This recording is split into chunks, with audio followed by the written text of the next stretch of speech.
거룩한 예배로 나오신 성도님들을 주님의 이름으로 환영합니다. 오늘은 사순절 두 번째 주일입니다. 주님의 십자가를 바라보며 몸과 마음을 바르게 하고 우리 하나님께 예배합니다. 하나님께 예배하는 사람은 영과 진리로 예배해야 합니다. 아멘.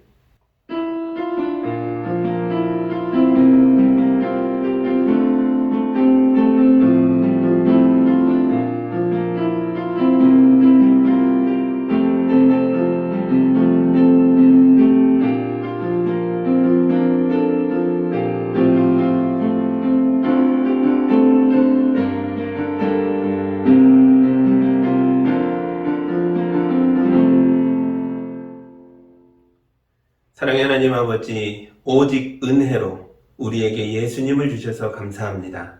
우리가 주님의 십자가를 묵상하는 사순절 기간을 보내며 우리의 영이 밝아지게 하여 주시고 우리가 조금 더 거룩해지게 하여 주시고 간절하고 온전함으로 주님을 예배하게 하여 주옵소서. 예수님의 이름으로 기도합니다. 아멘. 찬송가 19장 함께 찬양하겠습니다.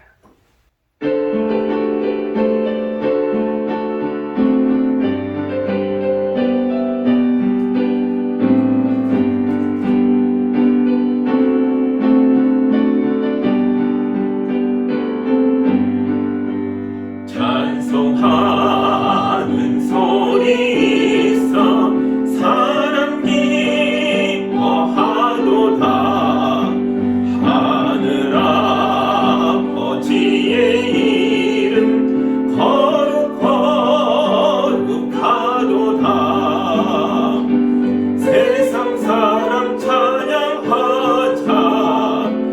거룩하신 하나님께 할렐루야 할렐루야 할렐루야 아멘.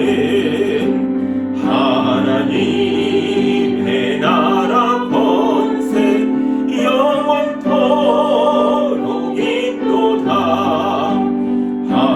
하나님의 영광 나라 거룩하도다.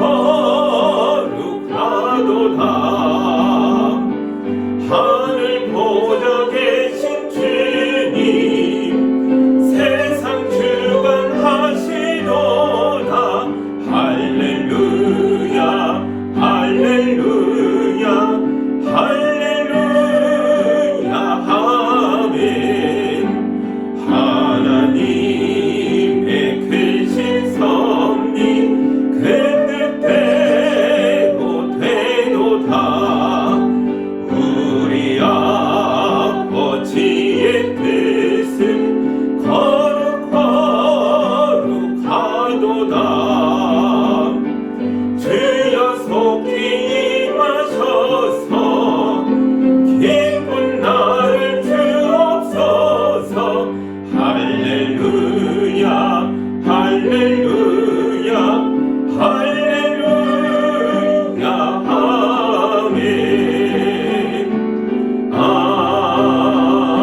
아멘.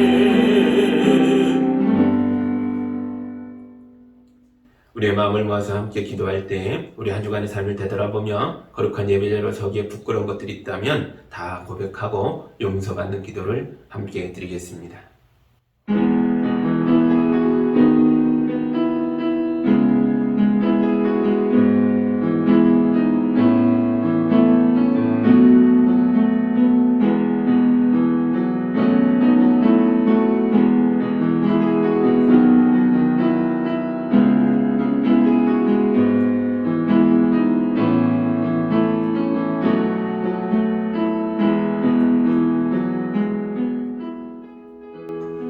거룩하신 하나님 아버지, 우리가 주님을 찬송하기에는 우리 입술이 너무 부정합니다. 형제를 원망하고 이웃에게 욕을 하고 거짓을 말하던 입술입니다. 이런 입으로 하나님을 찬송하다니 우리의 위선이 너무 큽니다. 주님의 도우심을 바라며 기도하기에는 우리의 삶이 너무 부정직합니다. 우리가 믿음을 저버렸고 사랑을 배신하고 하나님보다 재물과 권력에 더 기대며 살다 왔습니다. 이런 사람들이 하나님의 도우심을 바라며 기도하고 있으니 우리의 뻔뻔함이 너무 큽니다. 주여, 우리가 부끄러움 속에서 우리의 죄악을 고백하며 주님 앞에 엎드렸습니다. 우리를 불쌍히 여겨주셔서 십자가의 피로 씻어 주옵소서. 예수님의 이름으로 기도합니다. 아멘. 우리 주님이 주시는 용서와 치유와 화해의 말씀입니다. 그날이 오고 그때가 되면 내가 살아남게 한 사람들을 용서할 터이니 이스라엘의 허물을 아무리 찾아도 찾지 못하고 유다의 죄를 아무리 찾아도 발견하지 못할 것이다. 나 주의 말이다. 아멘. 용서받은 참된 예배자로서 사도신경으로 우리의 신앙을 함께 고백하겠습니다. 나는 전능하신 아버지 하나님 천지의 창조주를 믿습니다. 나는 그의 유일하신 아들 우리 주 예수 그리스도를 믿습니다. 그는 성령으로 잉태되어 동정녀 마리아에게서 나시고 본디오 빌라도에게 고난을 받아 십자가에 못 박혀 죽으시고 장사된 지 사흘 만에 죽은 자 가운데서 다시 살아나셨으며 하늘에 오르시어 전능하신 아버지 하나님 우편에 앉아 계시다가 거기로부터 살아있는 자와 죽은 자를 심판하러 오십니다. 나는 성령을 믿으며 거룩한 공교회와 성도의 교제와 죄를 용서받는 것과 몸의 부활과 영생을 믿습니다. 아멘. 찬송가 214장 함께 찬양하겠습니다.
함께 기도합니다. 사랑의 하나님 아버지, 추운 겨울이 끝나고 따뜻한 봄이 왔습니다. 우리 성도들의 삶에도 은혜의 봄바람으로 임하여 주셔서 생명의 활기가 넘치게 하여 주옵소서. 코로나 바이러스가 변이의 변이를 거듭하여 이제 오미크론이 되어 드디어 마지막까지 이른 것 같습니다. 주님, 이 엄중한 마지막 시간을 우리 성도들이 또 이 나라와 민족이 잘 보내게 해주시고 이제 꺾이고 내려올 때에 안전하고 편안한 삶이 다시 회복될 수 있도록 도와주시옵소서. 그러나 아직 백신을 맞지 않은 어린 자녀들이 있습니다. 주님이 은혜의 손으로 만져주시고 주님의 품에 품어주셔서 지켜주옵소서. 주님, 많은 사람들이 확진을 받고 있지만 크게 어려움에 빠지지 않고 회복될 수 있도록 도와주시옵소서. 주님, 우리 성도들 중에 지병이 있고 어려움이 있어서 이 어려운 시기를 잘 넘기기 위하여 아직도 집에 갇혀있는 분들이 있습니다. 주님께서 위로하여 주시고 동행하여 주시고 안전한 삶을 도와주셔서 빨리 끝나고 나올 때에 기쁨으로 나올 수 있도록 도와주시옵소서. 아버지 하나님, 아직도 의료 현장에서 많은 사람들이 오랜 시간 근무하느라 고통받고 있습니다. 지치지 않도록 지켜주시고 이 마지막 순간까지 최선을 다한 그분들을 복으로 축복하여 주시옵소서. 아버지 하나님, 우리 성도들의 삶 속에 많은 어려움들이 있었습니다. 이제 회복되게 하여 주시옵소서. 봄날에 만물이 깨어나는 것처럼 성도들의 삶도 회복되어 힘차게 살아나갈 수 있도록 축복하여 주시옵소서. 주님, 우리에게 기도 부탁을 해오는 많은 성도들이 있습니다. 주여, 중환자실에 있는 어린아이들과 함께하여 주시고 또 선교지에서 치료할 길이 없어 신음하는 분들과 함께하여 주옵시고 선교지에서 많은 사역을 감당하다가 병력 처진 분들이 들어와 있습니다. 주님의 은혜의 손길로 붙들어 주셔서 일으켜 세워 주시옵소서. 또 우리 성도들의 가족 중에도 이런저런 어려움이 있어서 기도 부탁을 하며 함께 기도하는 분들이 있습니다. 주님이 병실마다 찾아가 주시고 삶의 현장에 임하여 주시고 거룩한 손으로 일으켜 세워주셔서 회복되어 뜨겁게 감사하며 은혜의 삶을 살아갈 수 있도록 도와주시옵소서. 주님, 이 나라 밖에서도 많은 사람들이 어려움을 겪고 있습니다. 가장 어려움에 처한 곳이 전쟁터에 있는 사람들 아니겠습니까? 우크라이나의 백성들을 불쌍히 여겨 주시옵소서. 침략권이 물러가게 해주시고 그들의 삶이 회복될 수 있도록 도와주시옵소서. 많은 어린이들과 산모들과 병약자들이 더 많은 고통을 겪고 있습니다. 주여, 아무도 도울 수 없는 그분들을 주님이 도와주시옵소서. 은혜로 품어주시고 회복될 수 있도록 동행하여 주시옵소서. 우리나라가 대통령 선거를 끝냈습니다. 새로운 대통령에게 은혜를 주시고 지혜를 주시고 능력을 주시고 무엇보다도 나라와 민족을 향한 뜨거운 사랑을 주셔서 갈갈이 찢기고 싸웠던 이 나라가 다시 하나로 화합할 수 있도록 이끌게 하여 주시옵소서. 남녀로 갈리고 세대로 갈리고 또한 좌우로 갈려서 많은 다툼이 있어 왔습니다. 이제 새 시대가 열릴 때에 하나하나 치유되고 하나가 되어 하나님의 뜻을 실천하는 나라가 되고 민족이 되어 북한도 회복하게 해주시고 세계의 평화에 기여하며 온 땅에 복음을 선포하는 거룩한 나라가 될 수 있도록 주님이 도와주시옵소서.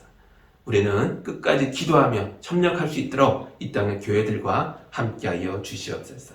우리 성도들이 뜨겁게 드리는 예배에 임하여 주셔서 영광으로 받아 주옵소서. 예수님의 이름으로 기도하옵나이다. 아멘.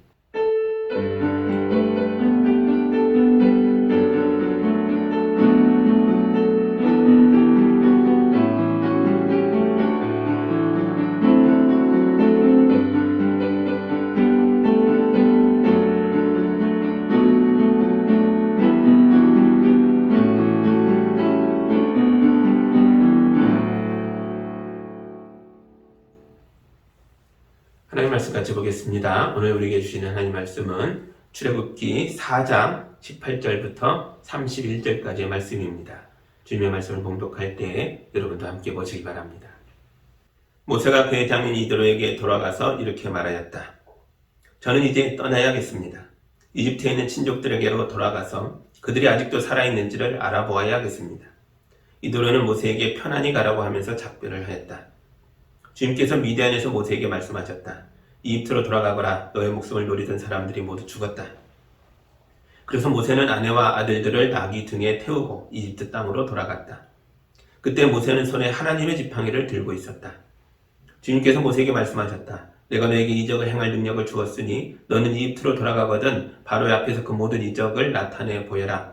그러나 나는 그가 고집을 부리게 하여 내 백성을 놓아 보내지 않게 하겠다. 너는 바로에게 말하여라. 나 주가 이렇게 말한다. 이스라엘은 나의 맏아들이다. 내가 너에게 나의 아들을 놓아보내어 나를 예배하게 하라고 하였건만 너는 그를 놓아보내지 않았다. 그러므로 이제 내가 너의 맏아들을 죽게 하겠다.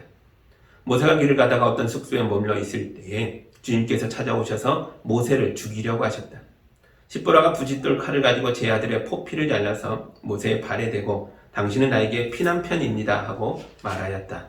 그래서 주님께서 그를 놓아주셨는데 그때 십보라가 피난편이라고 말한 것은 바로 이 할례 때문이다. 주님께서 아론에게 광야로 가서 모세를 만나라고 말씀하시니 그가 하나님의 산에 가서 모세를 만나서 입을 맞추어 문안하였다. 모세는 주님께서 자기를 보내시면서 하신 모든 말씀과 자기에게 명하신 이적들에 관한 모든 것을 아론에게 말하여 주었다. 모세와 아론은 이집트로 가서 이스라엘 자손의 모든 장로를 불러 모았다. 아론이 주님께서 모세에게 하신 모든 말씀을 그들에게 일러주고 백성이 보는 앞에서 이적을 행하니 백성이 그들을 믿었다. 그들은 주님께서 이스라엘 자손을 굽어 살피시고 그들이 고통받는 것을 보셨다는 말을 듣고 엎드려 주님께 경배하였다. 아멘. 하나 기도합니다. 사랑의 하나님 아버지, 모세가 큰 결심과 소명을 가지고 이집트로 나아가는 것을 보고 있습니다. 그 여정에서 이런저런 일들이 일어난 것을 볼 때에 우리 삶에도 이런 일들이 있을 수 있음을 깨닫게 하여 주시고 말씀을 통해 위로받게 해 주시고 우리의 삶을 담대하게 나아갈 수 있도록 인도하여 주옵소서. 예수님의 이름으로 기도합니다. 아멘. 지난주에 우리는 이집트에 가지 않겠다고 버티는 모세를 설득하느라 애를 먹고 있는 하나님의 모습을 보았습니다. 하나님은 전능하신 분입니다. 하나님은 모세의 머리를 꾹 눌러서 강제로 순종하게 만들 수 있는 분이셨습니다. 그런데 왜 그렇게 하지 않으셨을까요? 왜 하나님은 무려 5번의 거절 속에서도 모세가 자기의 상처와 열등감을 극복하고 일어설 때까지, 모세가 자발적으로 이집트에 가겠다고 할 때까지 인내하며 기다려 주시는 걸까요? 왜냐하면 이건 모세 한 사람만의 문제가 아니기 때문입니다. 모세는 이스라엘 백성을 인도해야 할 사람입니다. 모세가 노예들의 지도자가 되려면 먼저 자기 자신부터 부르심에 대한 확신이 있어야죠. 지도자가 이런 확신도 없이 나를 따르라 하면 그걸 누가 따르겠습니까? 모세가 하나님의 능력으로 이집트의 왕과 대결하려면 먼저 자기 자신부터 하나님의 능력을 믿어야죠. 그런 믿음 없이 어떻게 세상에 맞서 나가겠습니까? 모세가 이스라엘 백성을 가나안 땅으로 데려가려면 자기 자신부터 하나님의 나라를 간절하게 원해야죠. 그런 소망 없이 어떻게 저기로 가자라고 말할 수 있겠습니까? 그래서 하나님은 모세가 자기 발로 일어설 때까지 기다려주셨습니다. 자기 알껍데기를 스스로 깨고 나온 병아리가 건강하다고 합니다. 만약 어미닭이 성질이 급해가지고 병아리 대신 알껍질을 깨주면 그렇게 태어난 병아리는 비실거리다가 곧 죽게 된다고 합니다. 모세가 건강한 사역자로 활동할 수 있었던 것은 하나님이 엄청난 인내심으로 모세가 자기의 상처와 열등감을 또 자기의 자격지심을 깨고 일어나서 나아갈 때까지 기다려주셨기 때문입니다. 하나님은 우리가 이렇게 건강하게 일어서기를 원하십니다. 그러나 아무리 급해도 우리가 할 수 있는 일을 또 우리가 해야만 하는 일을 하나님이 대신해 주지는 않으신다는 거죠. 자녀들이 스스로 자기 문제를 해결하려고 애를 쓸 때 도와주어야 그게 진짜 도움이 된다는 걸 아시니까요. 자녀들은 아무 노력도 하지 않는데 부모가 안달이 나서 자녀가 해야 할 일들을 대신해 준다면 그 자녀들은 조금도 성장하지 못한 채로 자기 껍질 속에 갇혀서 시들시들가게 될 것입니다.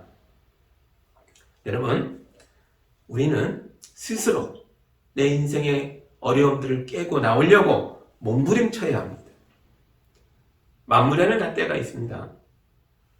껍질을 깨고 나와야 할 때가 됐는데도 우리가 아무 노력도 하지 않은 채 같은 자리에 계속 머물러 있으면 우리는 항상 괴롭고 답답하고 불편한 가운데 있게 될 것입니다. 다 큰 어른이 어린아이의 옷을 입은 채 있는 거와 마찬가지니까요. 그리고 그때가 계속 있는 게 아닙니다. 하나님의 은혜의 때가 있을 때, 하나님의 말씀이 들릴 때, 마음에 격동이 일어날 때 깨고 나오셔야 합니다. 하나님은 여러분을 건강한 삶으로 부르셨습니다. 하나님의 말씀으로 자기 연민에서 빠져나오십시오. 믿음으로 과거의 상처와 열등감을 극복하십시오. 예수님의 복음을 만민에게 전하는 사람이 되시기 바랍니다.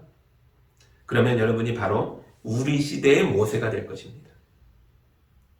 여러분 모두가 자기 인생과 가정과 교회와 나라와 민족을 하나님의 나라로 인도해 가는 지도자의 삶을 살게 되기를 주님의 이름으로 축복합니다. 아멘. 하나님의 부르심을 들은 모세가 드디어 자기 발로 일어났습니다. 이제 모세는 과거의 상처와 아픔이 가득했던 이집트로 다시 돌아가고자 합니다.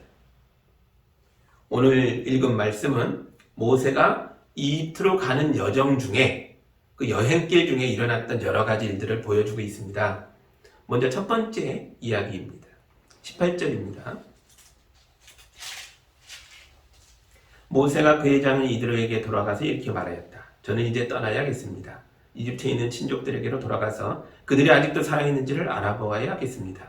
이드로는 모세에게 편안히 가라고 하면서 작별을 하였다. 아멘. 이집트로 돌아갈 결심을 굳힌 모세가 첫 번째로 행한 일은 장인어른에게 작별 인사를 하는 것이었습니다. 모세의 장인 이드로는 미디안의 제사장이며 한 가문의 족장입니다. 이제 모세는 하나님의 부르심을 받았기 때문에 이방신을 섬기는 이방신의 제사장인 장인어른과 다른 길을 걸어야 합니다. 그런데도 모세는 이방신의 제사장인 장인어른을 제일 먼저 찾아뵙고 작별 인사를 하고 있다는 거죠. 왜냐하면 지난 40년 동안 모세가 이 거친 광야에서 생존할 수 있었던 것은 모두 다 장인어른 이드로 덕분이기 때문에 그렇습니다. 이드로는 도망자 모세를 자기 사위로 받아주었고 자기 양떼도 모세에게 맡겨서 모세가 새롭게 일군 가정을 유지하고 생계를 꾸려갈 수 있도록 도와줬습니다. 모세는 이드로가 자기에게 베풀어준 은혜를 잊지 않고 장인어른께 고개를 숙이고 작별 인사를 하고 있는 겁니다. 또 이드로는 비록 이방신의 제사장이나 그의 인격이 대단히 훌륭한 사람이었던 것 같습니다. 모세가 의지하고 은은할 수 있는 그런 어른이었다는 거죠. 고대사에서 족장이란 자기 집안을 왕처럼 다스리는 존재입니다. 창세기에 보면 야곱이 장인어른 라반의 집에서 몰래 도망쳤을 때 라반이 어떻게 했습니까? 라반은 칼을 들고 야곱을 잡으려고 쫓아왔습니다. 그러나 이드로는 달랐죠. 모세가 이집트로 돌아가겠다고 하자 이 큰 결심을 한 사위를 평안히 가라고 하며 축복하고 보내줍니다. 이드로는 모세를 한 사람의 인격으로 대해주었고 그의 말과 생각을 존중해주고 있습니다. 비록 이드로는 하나님을 믿는 사람은 아니었지만 심지어 이방신의 제사장이었지만 그럼에도 불구하고 아주 훌륭한 사람이었다는 거죠. 그래서 모세는 장인어른을 사랑하고 존경했고 자기의 새로운 신앙과 새로운 길에 대해서 장인어른의 허락을 구했고 그의 따뜻한 축복 속에서 작별 인사를 나눌 수 있었습니다. 여러분 주변에도 여러분과 신앙을 다르게 가진 분들이 있을 겁니다. 나와 신앙이 다르면 왠지 꺼림칙하게 느껴질 수도 있습니다. 그래서 어떤 분들은 교회 식구들하고만 친하고 교회 밖에서는 외톨이로 지내기도 합니다. 여러분, 그러면 안 됩니다. 우리는 예수님 때문에 인간관계의 폭이 좁아지는 것이 아니라 오히려 더 넓어져야 한다고요. 우리에게 신앙이 있기 때문에 우리는 더욱더 인간의 도리를 다해야 합니다. 혹시 부모님이 신앙이 없거나 다른 종교를 믿고 있을 수 있습니다. 그래도 우리는 부모님을 사랑하고 존경해야 합니다. 직장 동료나 이웃이나 친구 중에도 나와 신앙이 다른 사람들이 있을 겁니다. 그래도 우리는 그들과 잘 지낼 수 있어야 합니다. 한 발 더 나아가서 우리는 대한민국의 국민으로서 건전하고 건강한 시민이 되어야 합니다. 절대로 무례하고 은혜도 모르는 그런 몰상식한 사람이 돼서는 안 된다는 거죠. 예수님을 믿는 믿음 안에서 날마다 성장하고 성숙해져 가는 우리 성도들이 다 되기를 주님의 이름으로 축복합니다. 아멘. 장인어른과 따뜻하게 작별 인사를 나눈 뒤에 모세는 아내와 아들들을 나귀 등에 태우고 이집트 땅으로 돌아갑니다. 그때 모세 손에는 지팡이가 들려 있었습니다. 이 지팡이는 모세가 양떼를 인도할 때 쓰던 지팡이였죠. 그러나 이제는 양치기를 그만두었으니까 이 지팡이도 필요 없습니다. 그런데 왜 아직도 이걸 놓지 못하고 손에 들고 있는 걸까요? 20절 보시죠. 그래서 모세는 아내와 아들들을 나귀 등에 태우고 이집트 땅으로 돌아갔다. 그때 모세는 손에 하나님의 지팡이를 들고 있었다. 아멘. 모세가 손에 잡고 있는 건 오랫동안 사용했던 낡은 지팡이지만 20절에서는 이걸 다르게 부르고 있죠. 하나님의 지팡이라고 부르고 있습니다. 생채기 가득한 낡은 지팡이는 상처와 열등감으로 고통스럽게 살아왔던 모세의 인생과 많이 닮아 있었을 겁니다. 그러나 모세가 하나님의 부르심을 듣고 일어나서 이집트를 향해 걷기 시작하자 그 손에 잡힌 지팡이가 하나님의 지팡이가 됐습니다. 모세가 하나님의 사람이 되자 모세의 힘들었던 과거와 볼품없는 현재까지 모두 거룩해진 것입니다. 하나님의 사람이 된 것입니다. 우리도 많은 실수와 잘못과 아픔을 가진 과거가 있는 사람들입니다. 과거 없는 사람이 어떻게 있습니까? 쓸모가 없어져서 벌어진 것처럼 느껴졌던 우리의 삶에 주님이 찾아오셔서 말씀하셨습니다. 나와 함께 사람 살리는 일을 하러 가자. 여러분이 하나님의 부르심에 아멘 하고 일어선다면 여러분은 이제부터 하나님의 지팡이가 될 것입니다. 하나님은 세상에 복음을 전하고 가족과 이웃의 생명을 구원하는 일에 여러분의 인생을 거룩하게 사용하실 줄 믿습니다. 하나님의 손에 붙잡혀서 하나님의 지팡이로 멋지게 사용되는 성도들이 다 되시기를 주님의 이름으로 축복합니다. 아멘. 이제 이집트로 돌아가는 모세에게 있었던 일들 중에 두 번째 이야기를 보겠습니다. 21절에서 23절까지인데요. 하나님 모세에게 하시는 말씀들이 나오고 있습니다. 하나님은 모세야 일어나라. 너는 바로 앞에 가서 기적을 행해야 된다 말씀하셨습니다. 그리고 이런 말씀도 하십니다. 22절 보시죠. 너는 바로에게 말하여라. 나 주가 이렇게 말한다. 이스라엘은 나의 맏아들이다. 이집트 왕에게 이스라엘 백성이란 하찮은 노예일 뿐입니다. 그런데 하나님의 생각은 달랐다는 거죠. 이 하찮은 사람들이 바로 하나님의 맏아들이었습니다. 하나님의 이 선언은 이집트 왕뿐만 아니라 이스라엘 백성들 자체에게도 너무 놀랍고 엄청난 선언입니다. 우린 노예인데 수백 년 비참하게 살아온 사람들인데 우리를 보고 하나님이 나의 맏아들이다 라고 하셔? 이게 믿기지 않는 소리인 거죠. 하나님의 말씀은 이 선언을 믿는 자들에게 엄청난 자부심과 긍지가 되는 축복의 말씀이라는 거죠. 나도 내 인생을 긍정하지 못하는데 하나님이 넌 내 아들이야 하면서 내 인생을 긍정해주고 계십니다. 여러분, 우리는 하나님의 맏아들입니다. 믿기지 않아도 믿으십시오. 여러분은 하나님의 자녀입니다. 그러나 하나님의 말씀을 믿지 않고 거부하는 자들에게는 이 선언이 엄청나게 무서운 심판이 될 것입니다. 23절 보시죠. 내가 너에게 나의 아들을 놓아보내어 나를 예배하게 하라고 하였건만 너는 그를 놓아보내지 않았다. 그러므로 이제 내가 너의 맏아들을 죽게 하겠다. 하나님의 자녀를 멸시하면 멸시하는 사람은 자기의 목숨뿐만 아니라 자기 자녀의 목숨까지 위태로워지는 걸 각오해야 한다는 거죠. 이게 구약 성경 시대의 정의입니다. 목숨에는 목숨으로, 눈에는 눈으로, 이에는 이로. 이게 구약 성경 시대의 정의로움입니다. 마다들의 죽음에는 마다들의 죽음으로 갚아야 한다는 거죠. 이집트 사람들도 하나님의 정의가 실현되는 것을 깨닫게 될 것이라는 것입니다. 끝까지 하나님의 자녀들을 괴롭히면 그들이 자기의 삶의 고통을 통해 깨닫게 될 거라는 거죠. 그러나 이런 일이 일어나기 전에 이집트 사람들이 회개한다면, 죄를 뉘우치고 반성하고 새로운 삶을 선택한다면, 그래서 하나님 백성에 대한 괴롭힘을 멈춘다면, 그들을 선대해 준다면 그 즉시 재앙도 멈출 것입니다.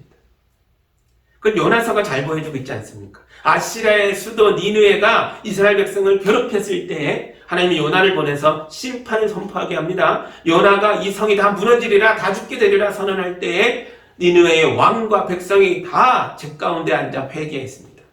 그래서 어떻게 됐죠? 하나님이 용서하셨습니다. 살려주셨습니다. 여러분도 세상에서 악한 사람들에게 괴롭힘을 당할 때가 있을 겁니다.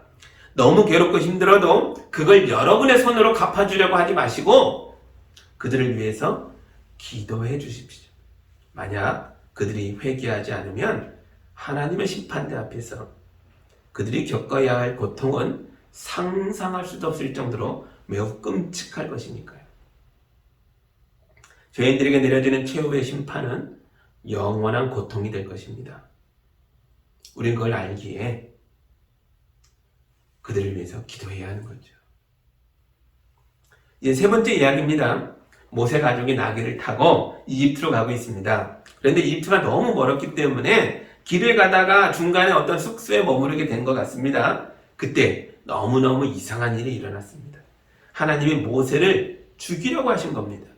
24절 보시죠. 모세가 길을 가다가 어떤 숙소에 머물러 있을 때에 주님께서 찾아오셔서 모세를 죽이려고 하셨다. 이 부분은 출애굽기 이야기 전체에서 이야기가 가장 어려운 내용일 겁니다. 왜 하나님이 갑자기 모세를 죽이려고 하시는 걸까요? 하나님이 아무 이유 없이 이럴 리가 없는데 그 이유가 무엇인지 이야기 속에 잘 드러나지 않고 있습니다.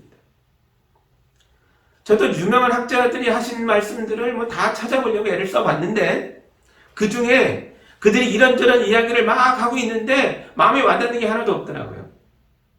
이유가 있을 테니 모세 안에 숨겨진 뭐가 있을 텐데 이걸까 저걸까?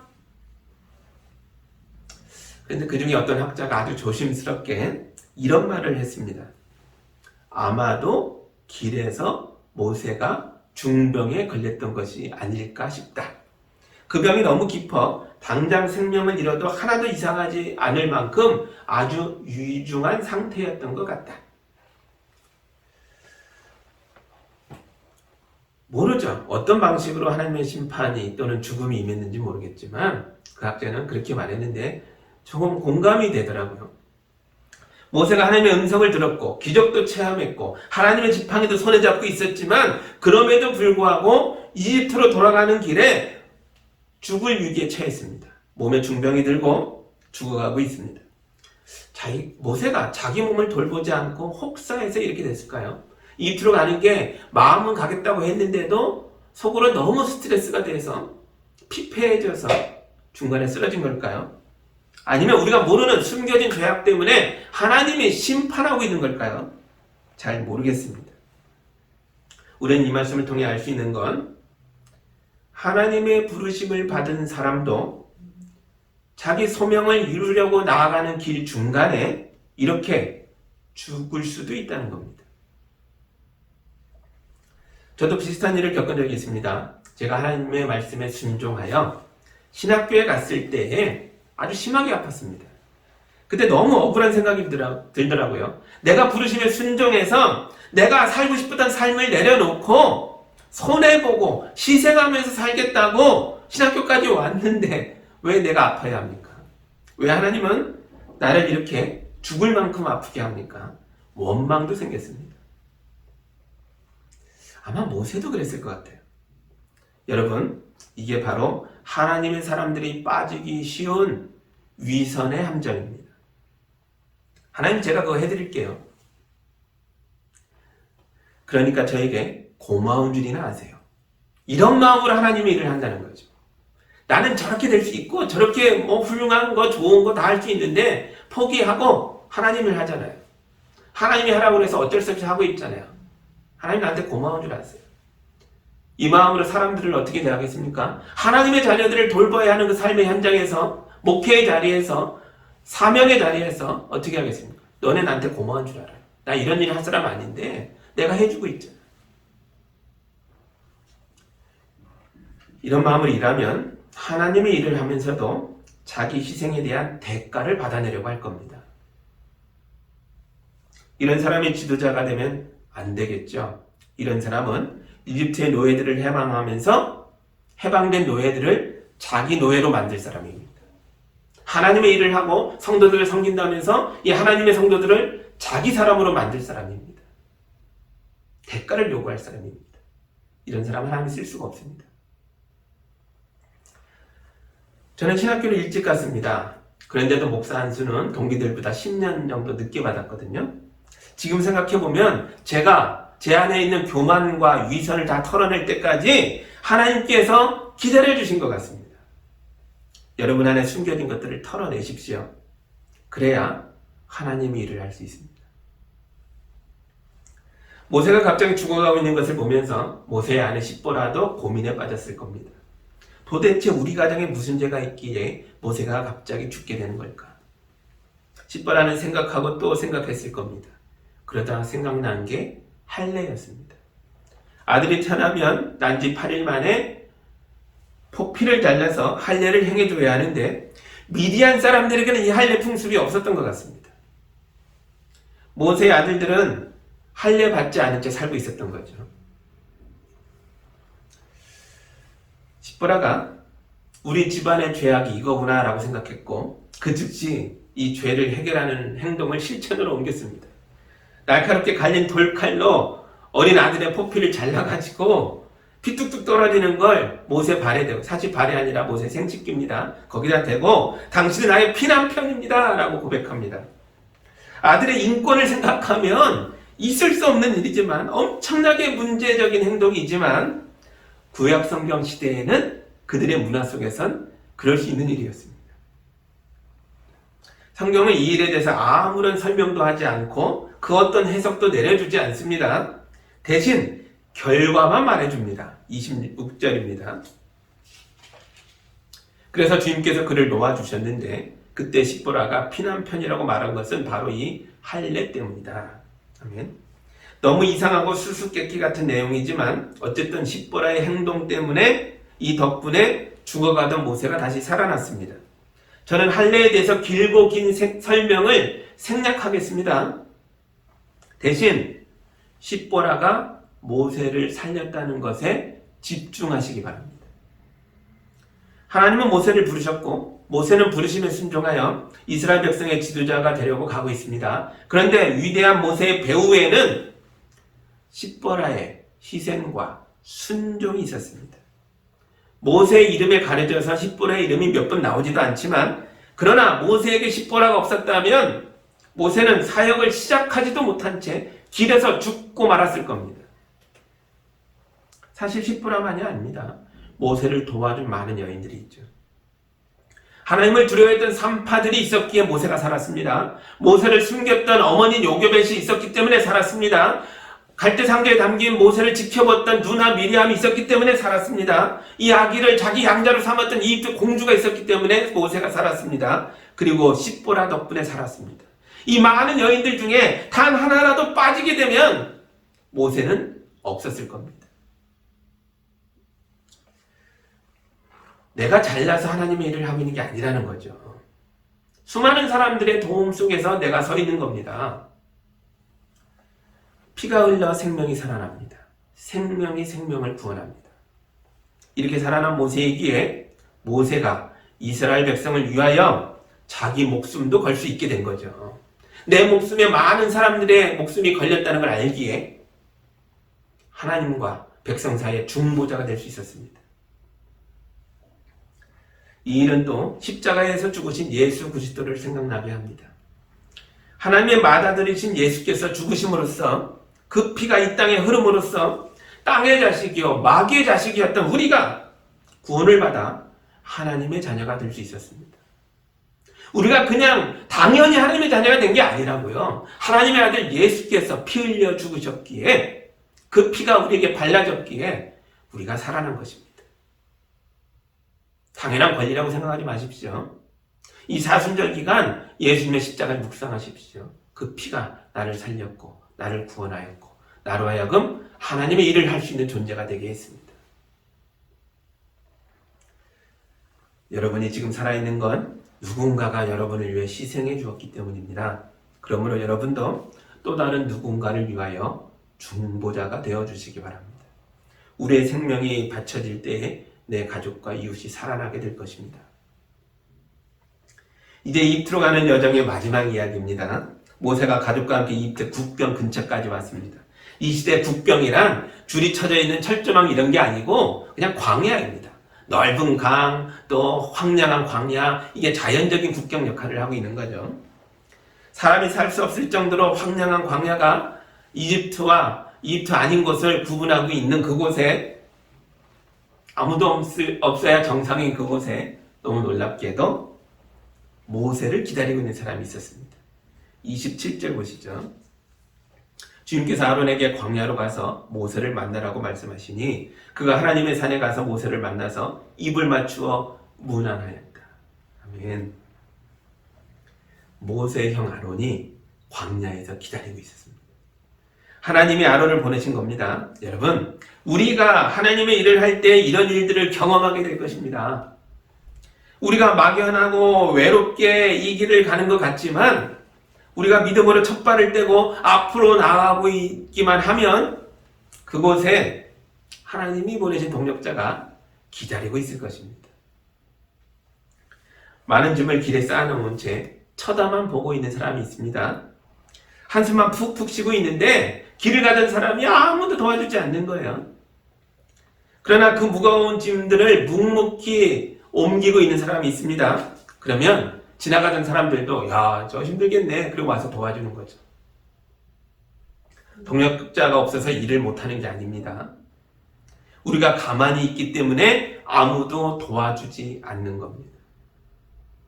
여러분이 해야 할 일을 묵묵히 해나가 보시기 바랍니다. 그러면 하나님이 예비하신 동력자들이 우리에게 다가올 것이고 함께 해줄 것입니다. 아론은 모세를 이스라엘 사람들이 있는 곳으로 데려갑니다. 그리고 아론은 자기의 영향력을 발휘해서 이스라엘 백성의 장로들을 불러 모았습니다. 이건 모세가 할 수 없었던 일입니다. 아론이니까 할 수 있는 거죠. 여러분, 하나님이 보내신 동역자를 신뢰하십시오. 그분들이 할 수 있는 일을 하게 하십시오. 그래야 우리가 힘을 합쳐 하나님의 일을 해낼 수 있습니다. 그러나 모세가 해야 할 일은 모세가 해야겠죠. 그것은 바로 하나님의 말씀을 전하고 하나님의 능력을 드러내고 하나님의 구원 계획을 실천하는 것입니다. 이건 모세만이 할 수 있습니다. 모세와 아론이 힘을 합쳐서 이 일들을 행하자 놀라운 일이 일어났습니다. 30절과 31절입니다. 아론이 주님께서 모세에게 하신 모든 말씀을 그들에게 일러주고 백성이 보는 앞에서 이적을 행하니 백성이 그들을 믿었다. 그들은 주님께서 이스라엘 자손을 굽어 살피시고 그들이 고통받는 것을 보셨다는 말을 듣고 엎드려 주님께 경배하였다. 아멘. 모세는 이런 일이 일어날 거라고 상상하지 못했었습니다. 하나님이 불러주셨을 때 모세가 뭐라 그랬죠? 그들이 나를 믿지 않을 겁니다. 그들은 하나님을 인정하지 않을 겁니다. 그런데 보십시오. 그들이 엎드려 주님께 경배하였습니다. 물론 이게 쉽게 됐다는 건 아닙니다. 이스라엘 백성이 하나님을 믿고 따르게 되는 건 결코 쉬운 일들이 아닙니다. 오랫동안 이집트 신앙에 젖어있던 사람들이 어떻게 한순간에 갑자기 하나님을 믿을 수 있겠습니까? 그래서 모세는 자기가 말씀을 전해도 이들이 믿지 않을 거라 생각했습니다. 그런데 믿었죠. 자기를 인정해주지 않을 거라 생각했습니다. 그런데 하나님의 사람으로 인정해줍니다. 하나님의 백성이 되지 못할 거라 생각했는데 엎드려 경배합니다. 이거 누가 한 겁니까? 하나님이 하신 겁니다. 모세는 안 될 거라고 말했거든요. 하나님이 하십니다. 여러분의 생각으로 하나님의 능력을 제한하지 마십시오. 우리는 우리의 할 일을 하면 됩니다. 거룩한 부르심을 받아 일어나서 행해 가는 게 우리의 할 일이죠. 결과는 주님이 책임지는 겁니다. 사람들에게 예수의 복음을 전하십시오. 믿음으로 말씀을 실천하십시오. 그 뒤에 따라오는 일들은 하나님이 하십니다. 변하지 않을 거라고 생각했던 사람들이 변할 것이고 이루어지지 않을 것이라고 생각했던 일들이 이루어지는 걸 보게 될 것입니다. 황무지에 꽃이 피고 열매 맺는 걸 보게 될 것입니다. 하나님의 지팡이가 되어 하나님의 능력을 행하며 많은 사람들을 구원으로 인도하는 성도들이 다 되시기를 주님의 이름으로 축복합니다. 아멘. 우리 함께 기도하겠습니다. 사랑의 하나님 아버지 감사합니다. 모세가 이집트로 가는 여정에 많은 일들이 일어나는 걸 보았습니다. 이제 겨우 첫 발 뗐는데 이 많은 일들이 일어나는 걸 보며 모세도 참 힘들었구나 하는 생각을 합니다. 주님, 우리가 믿음으로 나가는 우리의 삶도 그렇습니다. 믿음으로 뛰어가는 발걸음인데도 여러 어려움들이 있습니다. 두려움이 있습니다. 그러나 우리가 모세처럼 주님을 의지하여 해야 할 일들을 하겠습니다. 복음을 선포하며 은혜를 나누며 희생하며 살겠습니다. 주여, 우리의 삶을 통해 주님이 일하여 주옵소서. 하나님의 지팡이로 사용하셔서 우리 가족과 이웃을 구원하여 주옵소서. 예수님의 이름으로 기도합니다. 아멘.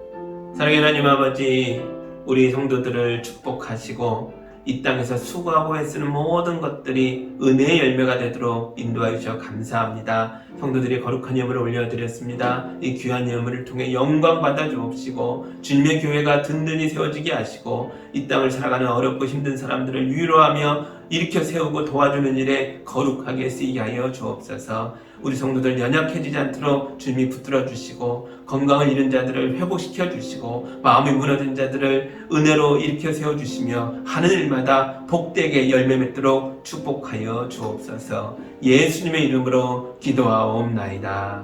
아멘.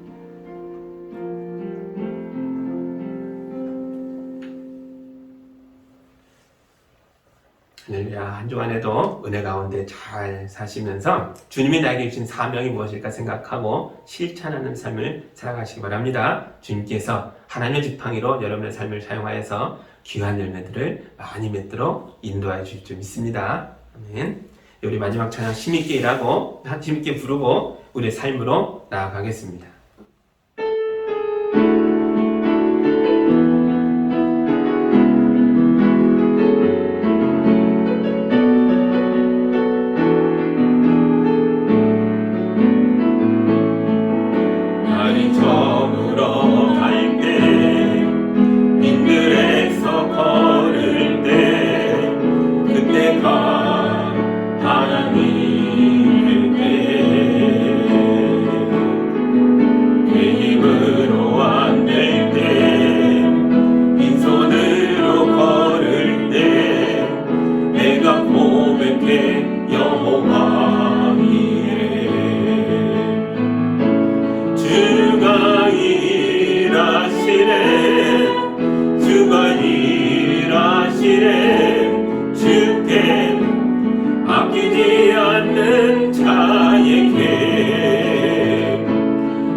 주가 일하시 주가 일하시네 주께 아끼지 않는 자에게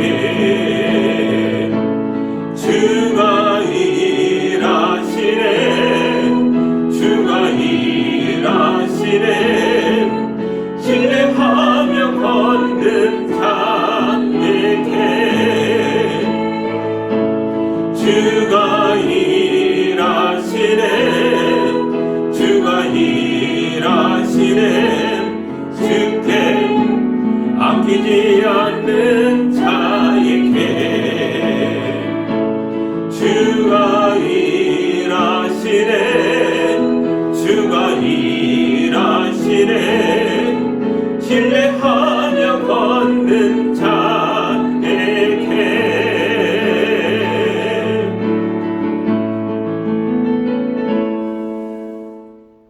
이제는 우리를 위해 십자가에 오르셨던 예수 그리스도의 은혜와 우리를 위하여 그 아들을 내어놓으신 하나님의 크신 사랑과 우리 안에 오셔 함께 동행하며 주님의 십자가를 보고 따르게 하시는 성령님의 인도하심이 우리 성도들과 삶과 가정과 일터 위에 이제부터 영까지 함께 하기를 간절히 축원하옵나이다.